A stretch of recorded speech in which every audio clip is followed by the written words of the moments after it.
Consumer psychology is a study of how companies and industries utilize the way people think of themselves and their goals to sell things to them. This field of study combines other forms of psychology like social psychology, color theory, and neophobia to ensure that they are getting across effective messaging. If food chains want to sell lots of hamburgers and fries, they'd be wise to utilize the theory of color psychology that posits that red and yellow tends to make people hungry.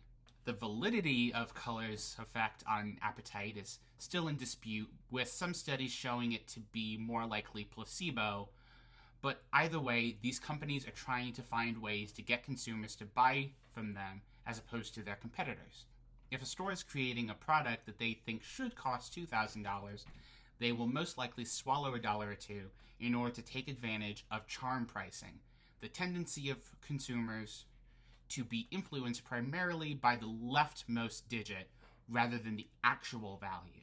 At this time, there are many technological innovations attempting to make food sources more sustainable, such as 3D printing, gene technology, nanotechnology, cold plasma technology, food irradiation, ultrasound processing, and ultraviolet light. 1/3 of food produced every year, 1.3 billion tons, becomes waste before anyone has a chance to eat it. And it is estimated that we will need to find a way of boosting food output by 70% to fill the bellies of the roughly 10 billion humans estimated to be alive by the year 2050. While there are new methods coming out to enhance and supplement food in the supply chain, many people have an aversion to new food or altered food called food neophobia. Pointe-Canal researched whether sensory evaluations of plant-based alternative products, PBAP, are influenced by consumers' knowledge and motivation. If true, this would be supported by the theory of top-down processing. Top-down processing is when our knowledge and experiences influence the way we process stimuli. The researchers conducted the study by surveying participants about how often they personally consumed PBAPs, what they know about PBAPs, their motivation to eat more PBAPs, and finally, how they would describe several PBAP products that were presented to them, such as plant-based oat milk, plant-based cheese, and plant-based salami. The study found that although most participants believed PBAP to be more environmentally friendly, more sustainable, and likely to exist in the market for a long time, there are differences in how participants perceived PBAP based on their dietary preferences.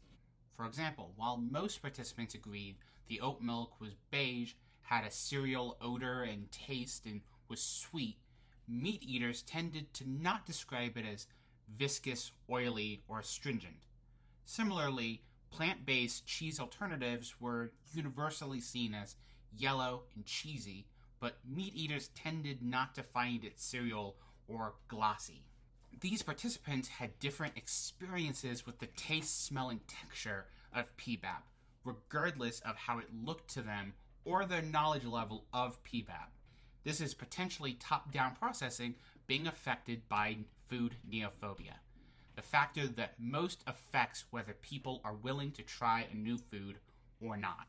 This issue is seen around the world by people of every age due to a number of reasons, such as income, education, and unfamiliar customs and ingredients.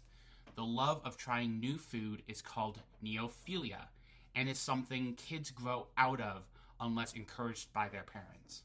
Besides cultural neophobia, technological neophobia, and especially fear of cultivated meat, are hindrances to the implementation of supplementing food sources. Many consumers perceive cultivated meat as inedible, hazardous, or at the very least, less nutritional, which is not helped by the prevalence of viral videos where people 3D print plastic toys and tools. Neophobia has led some U.S. states to ban cultivated meat despite it not being publicly available yet, citing not knowing how it might affect people or what it contains.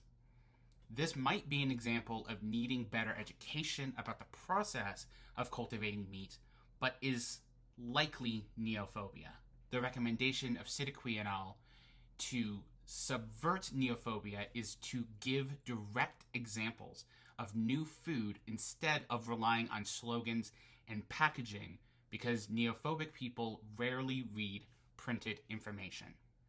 Food sustainability is going to be one of the most essential problems to tackle as we continue to move forward, and knowing how to handle the natural aversion to new technology in food processing and creation is vital to making it work. Food companies will also need to get better at marketing these alternatives. If we do not start shifting our food supply to include these new forms of food, we will likely see mass starvation as the population increases.